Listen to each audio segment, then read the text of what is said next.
Assalamualaikum warahmatullahi wabarakatuh. Salam dan bahagia. Perkenalkan, nama saya Andika Rizky Darmawan dengan NIM 2020 008053. Saya berasal dari kelas 5A2 Manajemen. Di sini saya akan mempresentasikan sedikit tentang era disrupsi saat ini. Era disrupsi adalah era di mana terjadinya perubahan pasif yang mengubah sistem dan tatanan bisnis yang lebih baru. Disrupsi sendiri utamanya disebabkan oleh adanya inovasi-inovasi dan kreativitas baru. Di era tersebut, perusahaan yang bergerak di bidang bisnis sebaiknya menyusun strategi baru yang dapat mengimbangi perkembangan teknologi di era disrupsi. Hal tersebut perlu dilakukan agar para pebisnis yang ditekuni mampu bersaing dengan pendatang-pendatang baru yang telah lebih dulu menggunakan teknologi canggih. McKinsey dan Company tahun 2016 dalam laporannya yang berjudul Incumbents Guide to Digital Disruption memformulasikan 4 tahapan yang perlu dilakukan organisasi perusahaan bisnis termasuk lembaga pendidikan di tengah era disruptif teknologi, yaitu tahap pertama yaitu sinyal admits to noise. Pada tahap ini, perusahaan, organisasi, dan bisnis merespon perkembangan teknologi secara cepat dengan menggeser pola kerja mengikuti tren perkembangan teknologi, preferensi konsumen, regulasi, dan pergeseran lingkungan bisnis, dan menggunakan media internet yang menjadi tulang punggung dalam era digital. Yang nomor dua, tahap kedua yaitu change takes hold. Pada tahap ini perubahan sudah tampak jelas baik secara teknologi maupun secara ekonomis. Pada tahap ketiga, the inevitable transformation.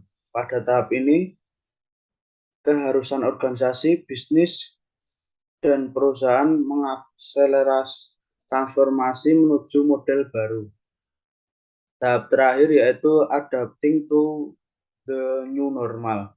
Pada tahap ini, organisasi, perusahaan, dan bisnis menerima dan menyesuaikan keadaan dan lingkungan baru sebagai tuntutan untuk terus bertahan di tengah situasi disrupsi. Revolusi yang membuat semuanya serba canggih akan terus beriringan dengan kebutuhan manusia yang semakin kompleks. Menjadi manusia di era disruptif, tidak semuanya akan merasakan dampak positif, di mana di luar sana masih banyak manusia yang seolah dipaksa untuk mau tidak mau harus beradaptasi dengan perubahan tersebut. Senada dengan itu, Prof. Woi mengatakan bahwa suatu belahan dunia banyak masyarakat yang taraf hidupnya semakin makmur karena kehadiran teknologi. Namun demikian, masih banyak pula yang tertinggal dari perkembangan zaman tersebut. Berdasarkan kesenjangan pada dua kelompok tersebut, yaitu kelompok yang maju dan tertinggal, dalam bahasa ekonomi pembangunannya disebut dengan istilah divergensi. Sofia Mahardinantias, 2018. Indonesia sudah memasuki era revolusi industri 4.0. Hal tersebut ditandai dengan semua fasilitas di kehidupan manusia sudah serba digital dan otomatis.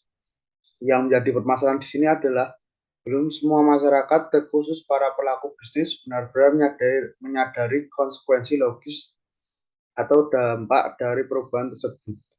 Bahkan hal tersebut sering diperdebatkan dan dianggap sebagai ancaman. Sebagai contohnya adalah sudah menurunnya minat belanja di toko konvensional, meski pada faktanya di era disruptif terus meningkat daya konsumsinya. Baik, berhubung cita-cita saya yaitu sebagai pembisnis, jadi kaitannya pada era disruptif ini yaitu saya membagikan beberapa tips. Yang pertama yaitu meningkatkan kualitas SDM. Dengan pesatnya perubahan lini kehidupan menjadi serba digital, bukan tidak mungkin robot akan menggantikan pekerjaan manusia.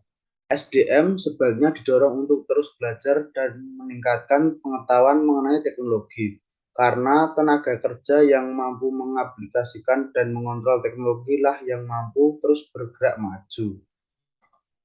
Yang kedua yaitu melakukan inovasi.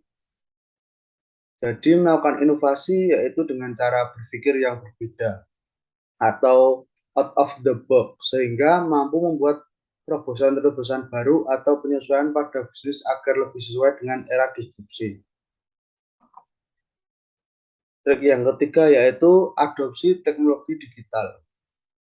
Yang dimaksud di sini adalah perusahaan mampu menggunakan teknologi digital seperti big data, autonomous robots, cybersecurity, cloud, dan augmented reality.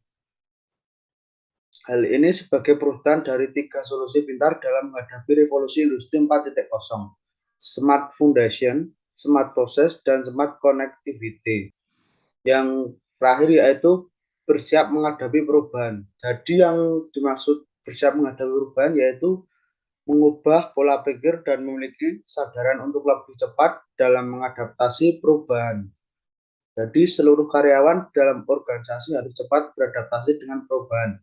Karena efek disrupsi dapat mengubah segala hal, termasuk budaya organisasi dalam melakukan proses bisnisnya. Terima kasih, mungkin hanya itu yang dapat saya sampaikan. Bila banyak kata dan salah, mohon dimaafkan. Wabillahi taufik walhidayah. Wassalamualaikum warahmatullahi wabarakatuh. Salam dan bahagia.